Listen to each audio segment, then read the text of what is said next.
Os Paroleiros, um jeito simples e divertido de conversar sobre verdades bíblicas. Vambora, que hoje é dia de parola! Muito bom, pessoal, estamos de volta aqui para o segundo bloco desta parola 115, mais uma do tema, dentro do tema Jesus. E nessa semana aqui nós estamos falando a respeito, então, do nascimento de Jesus. O verbo se fez carne. No primeiro bloco, nós falamos a respeito da concepção sobrenatural e os motivos pela qual isso era necessário. E o Wilson, ele usou um texto bacana que está lá em Filipenses 2. Talvez seja o texto que vai falar muito bem a respeito desses... Como é que foi o verbo se fazendo carne. Mas antes eu queria trazer um texto que me veio no coração aqui, que é 1 João 4. 1 João 4 vai dizer que a seguinte coisa, que o Espírito de Deus, o Espírito que testifica que Deus veio em carne, este é o Espírito de Deus. Todos aqueles que negam que Jesus veio em carne, esse não procede de Deus. Aqui mostra a grande importância de dentro de toda a nossa fé cristã, né, a gente reforçar do fato, né, e da importância que Deus se fez carne e habitou entre nós. Agora, por que Deus precisou se fazer carne? Paulinho falou das limitações, né, assim, entender qual é a limitação do ser humano, e Hebreus vai falar que Jesus ele foi tentado em todas as coisas. Né? Então, ele sofreu as mesmas pressões que nós sofremos aqui, mas, ao mesmo tempo, você pode estar se perguntando aí, você que está nos acompanhando, mas Jesus só venceu essas coisas todas porque ele era Deus. Né? Mas o texto vai falar que ele, mesmo sendo Deus, ele não usurpou ser igual a Deus, antes ele se esvaziou, ou seja, enquanto ele esteve nessa terra, teve características de Deus que Jesus não apresentou, vamos dizer assim. Vou dar um exemplo. Jesus, ele era onipresente? Não, você não vê Jesus se desintegrando num lugar e aparecendo em outro, não. Ele ia de cidade em cidade. Tá lá o relato da morte de Lázaro, quando Marta, João capítulo 10, né? Quando Marta e Maria dizem para ele, se o senhor estivesse aqui, meu irmão não tinha morrido. Então, Jesus ele não era onipresente, né? Jesus ele era onipotente. Ele exercia, fazia as curas, fazia as coisas, mas a palavra em Atos vai dizer que ele fazia todos esses sinais porque o Espírito de Deus era com ele. Deus era com ele. Ou seja, Jesus era alguém revestido do Espírito Santo, habilitado para fazer o que ele fazia. Tanto é que ele, em certo momento, disse para os discípulos, vocês farão coisas como essas que eu faço e ainda coisas maiores. Se ele usasse todo o poder que ele tinha como Deus, você acha que a gente ia conseguir fazer coisas maiores? Provavelmente não. Exato. Então, existem características de Deus que Jesus, quando esteve nesta terra, neste corpo, ele acabou não se utilizando. E aí, a pergunta que não quer calar. Então, Jesus, ele era 50% homem, 50% Deus, ou ele era 100% homem e ele era 100% Deus? Como é que fazia isso? Por fora ele era homem, por dentro ele era Deus? Como é que funciona essa matemática aí, Paulo? Pergunta fácil você faz para o sim, a difícil você faz para mim. Mas vamos lá.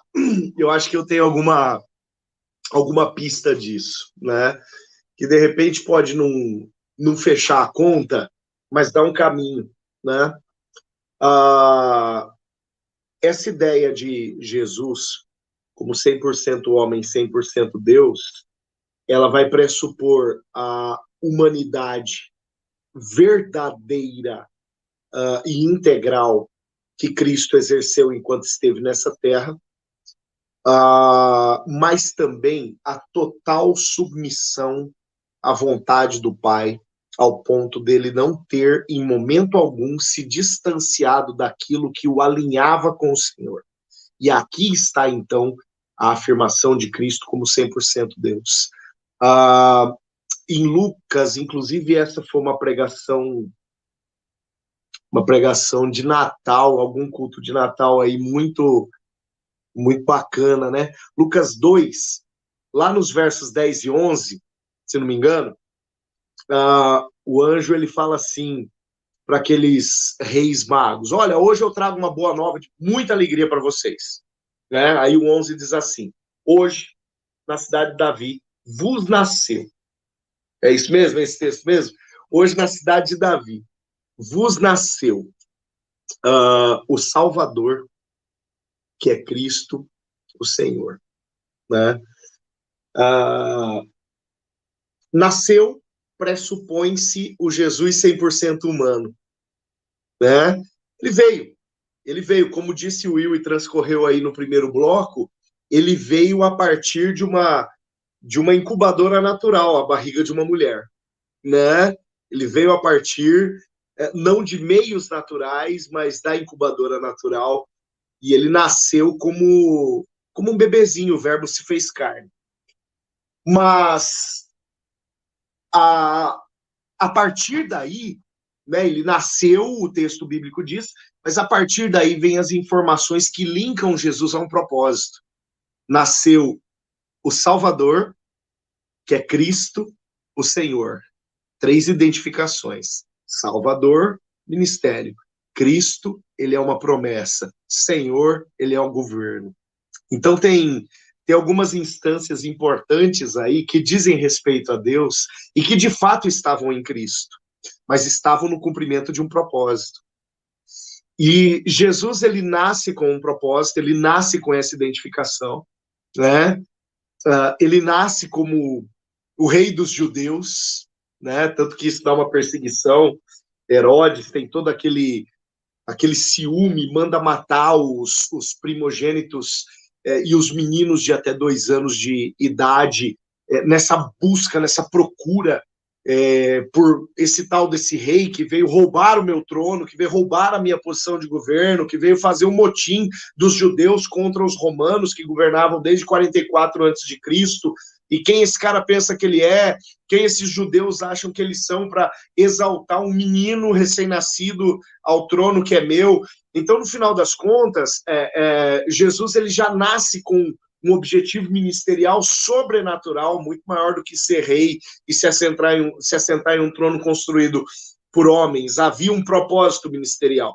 E quando Jesus vai morrer, lá no finalzinho, quando Jesus vai ser crucificado, lá no finalzinho do Evangelho de João, Pilatos pergunta para ele: estão dizendo que você é rei, isso é verdade? Né? E Jesus diz: foi para isso que eu vim, esse é o motivo de eu ter vindo. Ele nasce prenunciado como rei. Quando ele está prestes a ser crucificado, ele reafirma o seu ministério. Então ele sabia, ele veio com uma missão e ele sabia quem ele era. No decurso da sua vida, ele vive o seu ministério em função daquilo que ele era. Então aqui está o percentual, né, de 100% Deus que Jesus tinha em si, 100% alinhado ao propósito que o Senhor tinha para ele. Isso não significa que ele tinha 100% da manifestação da divindade de Deus enquanto ele estava nessa terra, né? Mas ele tinha 100% de humanidade e 100% de uma ligação, de um link com o ministério que o Pai o havia confiado.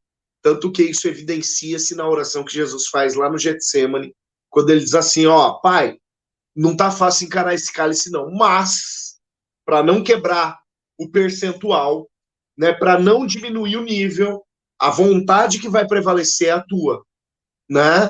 Para continuar 100%, a vontade que vai prevalecer é a tua e não a minha. Aqui tá, Arthur, essa linda revelação, né, acerca da condição de Cristo na sua ligação, de fato, integral com o Pai, diante daquilo que o Pai estabeleceu que ele fosse, e ele andar perfeitamente alinhado com isso. Eu pensei que você ia avançar, além de falar do Getsêmani, que você ia falar na cruz. Porque na Não, cruz, essa eu deixo Jesus, pra você. Essa eu deixo pra você. então tá bom, ficou fácil então. Eu vou citar até o texto aqui, ó, em Isaías capítulo 7, verso 15, diz assim: ele comerá manteiga e mel. Então ficou fácil para mim agora, manteiga, mel, tranquilo. Porque na cruz, ele fala, né, meu pai, por que me abandonaste? Então ali, a gente vê Jesus experimentando a primeira morte, que é a morte espiritual dele, né? Porque Deus, ele fez Jesus pecado, não pecador. Né? Então ele se faz pecado exatamente porque ali é uma ruptura. Lá atrás você vê ele chamando de meu pai e na cruz você fala meu Deus. Existe aí uma pregação em cima disso que me parece muito interessante, né? Ou seja, enquanto tinha um relacionamento com Deus, ele era pai. Mas agora ele, como pecado, ele agora não tem mais a ligação. Ele não tem mais um vínculo com o próprio pai. E agora não é mais pai, agora é Deus. E aí nós vamos entender algo que está lá em João capítulo 3, que vai dizer que se eu vou...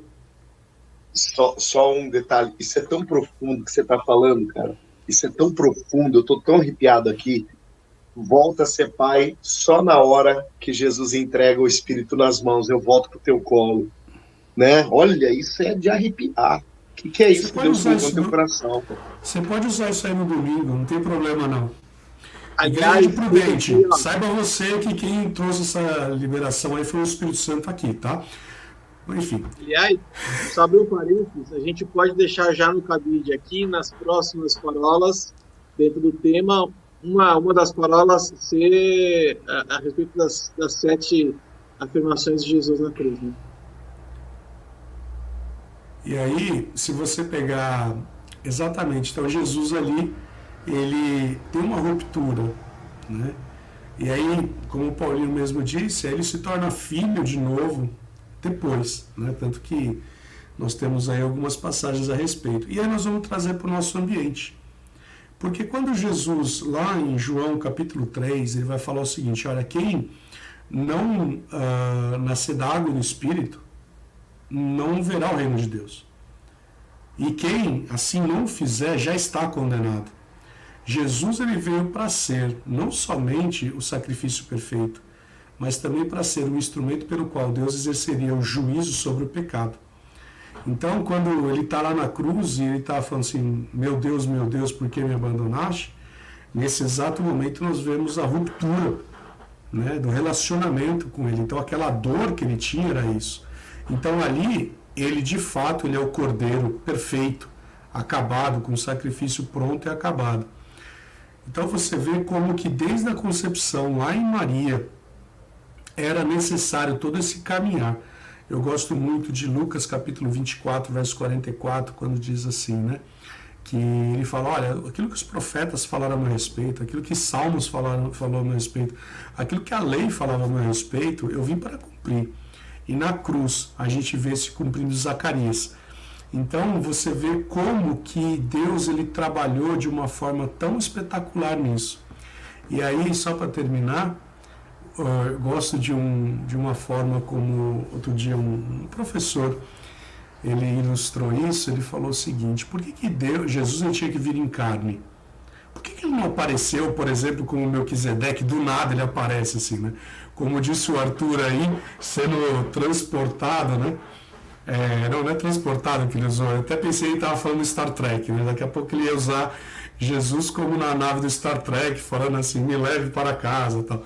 Mas enfim, por que Jesus não apareceu assim? Porque existia um princípio de legalidade, porque assim como por meio de um homem veio o pecado, pelo mesmo meio tem que sair o pecado. Senão seria café com leite. E aí nós estaríamos diante de uma soberania falha, né? Porque se Deus, ele, de fato, como ele é o Deus Todo-Poderoso, ele viesse com o colar do anjo, falando assim: bom, eu vou acabar com todo esse negócio aqui que Satanás fez, quer saber de uma coisa? Plim, pim, pim, tá tudo acabado. Deus, ele seria ilegal, injusto, e estaria agindo na ilegalidade daquilo que o próprio sistema se propõe. Então, o Satanás ele não tem como se levantar e falar assim, mas você, Deus, você fez de forma errada. Não, porque Jesus ele cumpriu todos os preceitos, todos os princípios, cumpriu o que a lei falava, o que Salmos falava, o que os profetas falaram. Então você vê o porquê, a razão pela qual Jesus ele teve que vir em carne, porque pelo meio como entrou o pecado tinha que sair, e não podia ser café com leite, não podia ser usando o colar do anjo. Will, em algum momento, em uma dessas parolas que a gente teve, eu mencionei que a moeda corrente no reino dos céus, no mundo espiritual, na verdade, a moeda corrente no mundo espiritual é o sangue, né? E Jesus, ele sabia que o ministério dele era um ministério que tinha uma finalidade, e a finalidade era satisfazer um sacrifício de expiação, né? Sendo ele o Cordeiro de Deus que tira o pecado do mundo. Aliás, quando o ministério de Jesus está prestes a começar, é dessa forma que ele é apresentado por João Batista, né? O Cordeiro. O Cordeiro, ele tinha uma finalidade no ambiente sacrificial, né? No ambiente sacerdotal, que era servir de sacrifício de expiação. Essa era a finalidade do Cordeiro. E quando João Batista anuncia Jesus como Cordeiro de Deus, vocês se lembram que o Cordeiro, para ser sacrificado, ele tinha que ser perfeito, né? Vide as prescrições para o sacrifício da Páscoa no Antigo Testamento, ali em Êxodo capítulo 12, né? O Cordeiro tinha que ser perfeito. Quando João Batista anuncia Jesus como Cordeiro de Deus, João Batista está dizendo, esse é o Cordeiro mais que perfeito. Esse é o Cordeiro que manifesta em si a totalidade da perfeição, mais uma vez, 100% Deus, em alguém 100% humano. Mas Jesus, durante toda a sua peregrinação, fez o que fez, como bem lembrou o Arthur já, porque era cheio do Espírito Santo, estava cheio do Espírito Santo.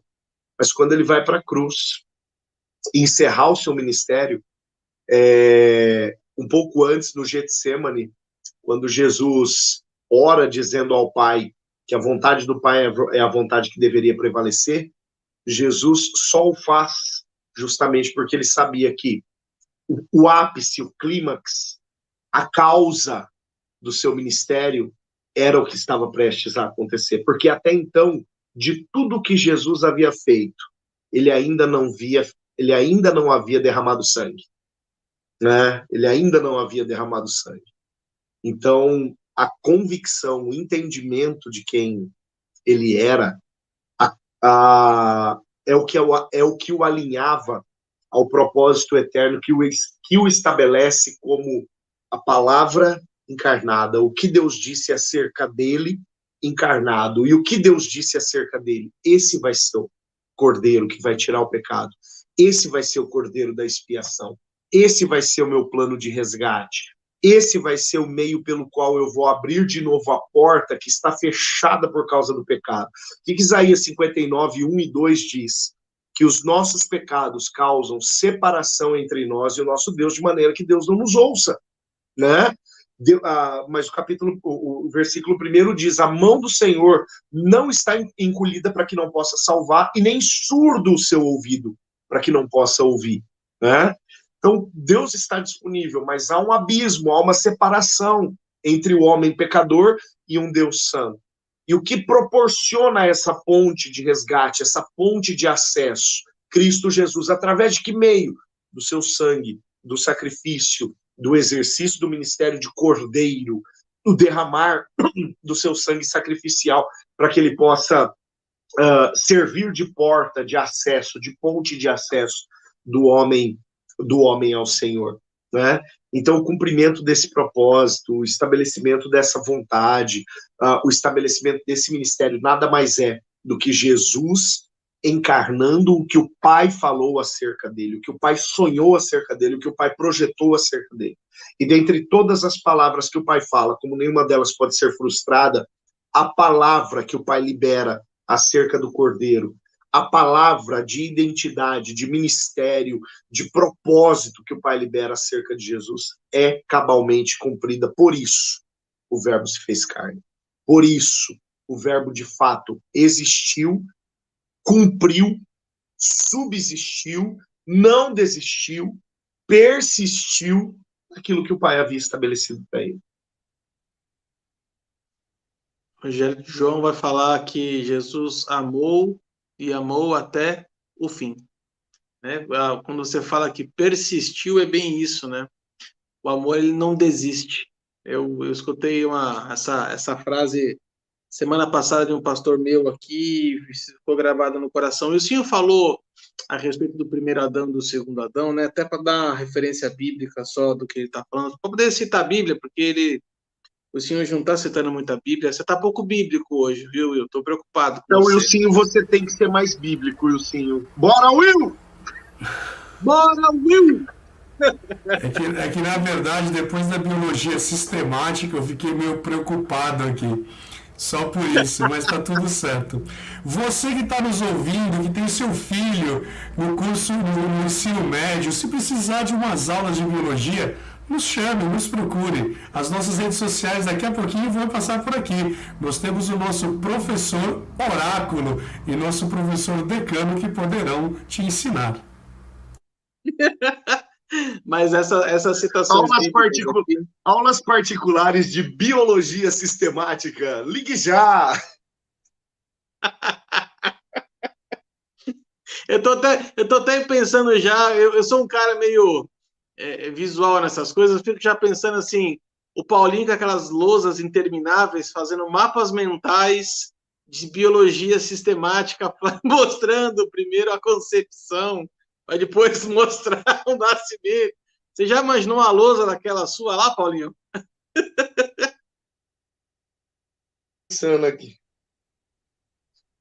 Tô pensando aqui. Não sei se eu tô feliz com esse pensamento ou não. Oi. Mas vamos lá.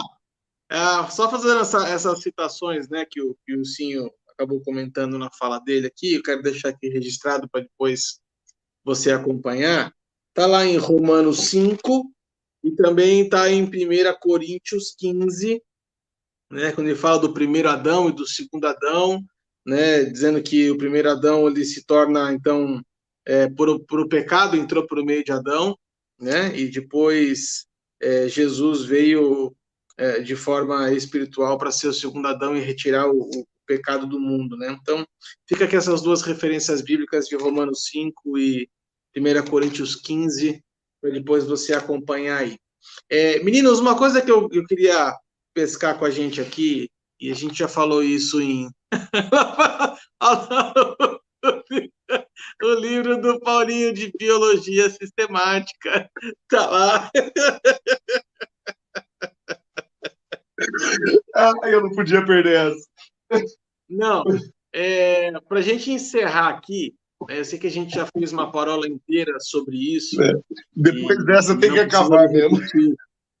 Não repetir algumas coisas, mas uma outra característica importante do fato de Jesus ter vindo em carne, né, e ter mostrado a limitação, né, do corpo humano, vamos dizer assim, é que mesmo ele sendo Deus, ele não abriu mão de orar.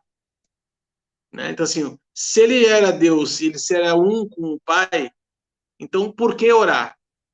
Né? Então, eu vejo muito assim que Jesus precisava ter vindo em carne para mostrar na prática para as pessoas que era possível, sim, você viver de forma correta. E a vida de Jesus, né, o ministério de Jesus, ele veio para mostrar algumas coisas que as pessoas precisariam estar fazendo de forma regular, e a oração era uma delas. Né? Porque como é que Jesus ia dizer assim, olha, é importante que vocês orem se os discípulos nunca o vissem orando? Então, mesmo ele sendo Deus, mesmo ele sendo um com o Pai, ele não abriu mão de ter uma vida com oração, né? E principalmente, se deixar ser visto pelas pessoas orando. Né? Tem muitas orações que elas são citadas na Bíblia porque alguém ouviu Jesus orando, viu Jesus orando, e isso é citado nos evangelhos. E aí eu queria escutar um pouquinho do Will, assim, rapidamente, sobre essa questão da necessidade de orar. Eu sei que você tem uma uma aula toda sobre isso, né?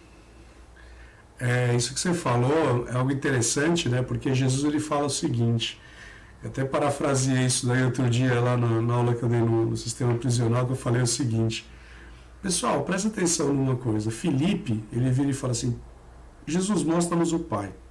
Aí ele fala assim, Filipe, você, qual é, cara? Você está há 3 anos comigo. Você está falando, mostra-nos o Pai. Eu e o Pai somos um. E aí eu continuei falando a respeito disso, porque Jesus ele fala assim, eu só falo o que eu vejo o Pai falar, o que eu ouço o Pai falar. Eu só faço o que eu vejo o Pai fazer. Agora, onde que ele via e ouvia tudo isso?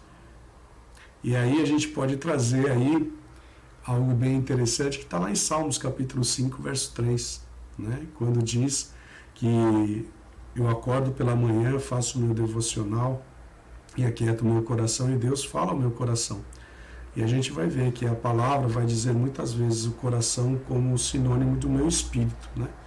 Então, como que Jesus ele via o Pai fazer? Como que ele via, ouvia Deus falar, se não era num momento de oração?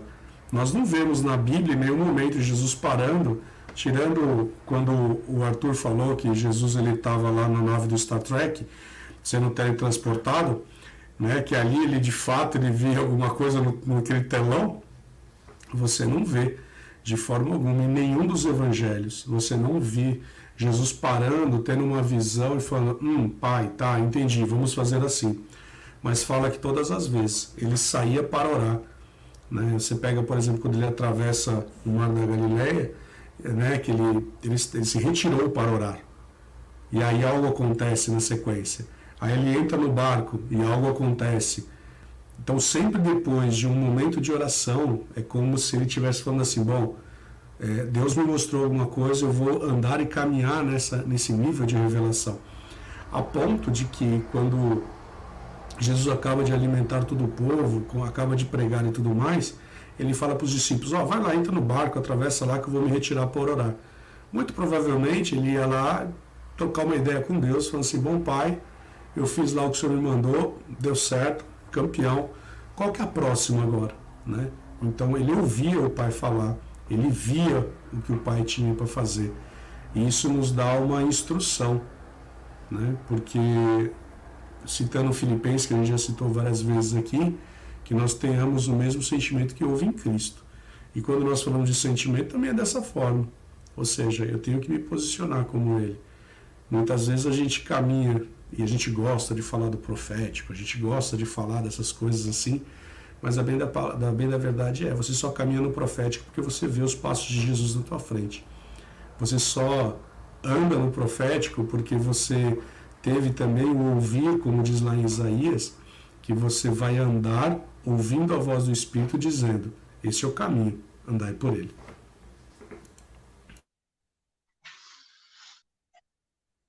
Agora, olha só, interessante o Will colocar, né, que os discípulos eles viam Jesus orando, e sempre que Jesus orava, a palavra diz, acho que através do evangelista Marcos, né, que todas as noites Jesus subia ao monte chamado das Oliveiras para orar.